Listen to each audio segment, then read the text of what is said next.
Guys, എല്ലാവർക്കും സുഖമല്ലേ? ഇന്നത്തെ സ്പെഷ്യൽ ഇളവൻ വെച്ചിട്ട് ഒരു ഒഴിച്ചുകൂട്ടാനാണ് കേട്ടോ റെഡിയാക്കാൻ പോണത്. ഈ കൂട്ടാന്റെ സ്വാദ് എന്ന് പറയുന്നത് ഈ വറുത്തരച്ച് ചേർക്കണയിലാണ് കേട്ടോ ശരിക്കും സ്വാദുള്ളത്.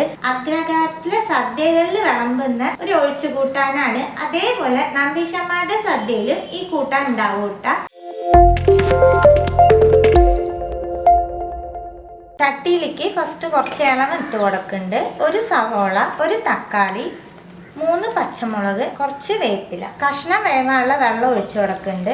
1/4 ടീസ്പൂൺ മഞ്ഞൾപ്പൊടി, 1/4 ടീസ്പൂൺ മുളക് പൊടി എല്ലാം ഒന്ന് മിക്സ് ചെയ്ത് കൊടുത്ത് അടച്ച് വെച്ച് കഷ്ണം വേവിച്ചെടുക്കാം. കഷ്ണം വേവുമ്പോഴേക്കും നമുക്ക് 2-3 സാധനം വറുത്തെടുക്കാം. 1 ടീസ്പൂൺ മല്ലി ഒന്ന് ചൂടാവട്ടെ.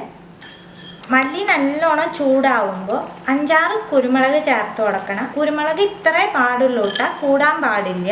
അതേപോലെ തന്നെ 5-6 മണി ഉലുവയും കൂടരുത് കേട്ടോ, അതും ഇട്ട് കൊടുക്കാം. നല്ലോണം ചൂടാക്കി എടുക്കാം. 1/4 ടീസ്പൂൺ ചെറിയ ജീരകം ഒന്ന് ചൂടാവട്ടെ. വറുത്ത സാധനങ്ങൾ ചീഞ്ചട്ടീന്ന് മാറ്റാം. 1 ടീസ്പൂൺ അരി നല്ലോണം വറുത്തെടുക്കാം. അരിയും ചീഞ്ചട്ടീന്ന് മാറ്റുന്നുണ്ട്. 1 ടീസ്പൂൺ വെളിച്ചെണ്ണ ചേർക്കുന്നുണ്ട്.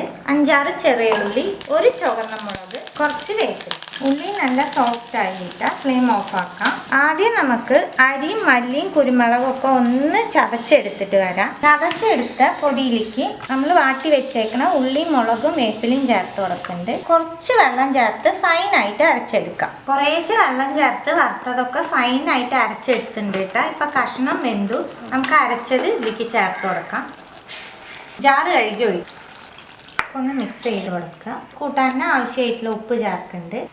മിക്സ് ചെയ്ത് കൊടുത്തിട്ട് നല്ലോണം തിളക്കട്ടെ. അതിന് ശേഷം നമുക്ക് വെള്ളം ചേർത്താൽ മതി. കൂട്ടാൻ നല്ലോണം തിളയ്ക്കാൻ തുടങ്ങി. ഈ സമയത്ത് ഞാൻ കുറച്ചും കൂടി വെള്ളം ആഡ് ചെയ്യുന്നുണ്ട്. തിളച്ചതിൻ്റെ ശേഷമാണ് കൂട്ടാൻ്റെ കൊഴുപ്പ് നമുക്ക് അറിയാൻ പറ്റുള്ളൂ. അരി വറുത്ത് അരച്ച് ചേർത്ത കാരണം കൂട്ടാന് കുറച്ച് കൊഴുപ്പ് കൂടും. ഇപ്പം നിങ്ങൾക്ക് എത്രയാണോ ചാറ് വേണം അതനുസരിച്ച് വെള്ളം ചേർത്തോളൂ. ഇനി 1-2 മിനിറ്റ് ഒന്ന് തിളച്ചോട്ടെ. 1 മിനിറ്റിൻ്റെ അടുത്ത് തിളപ്പിച്ചിട്ടുണ്ട് കേട്ടോ.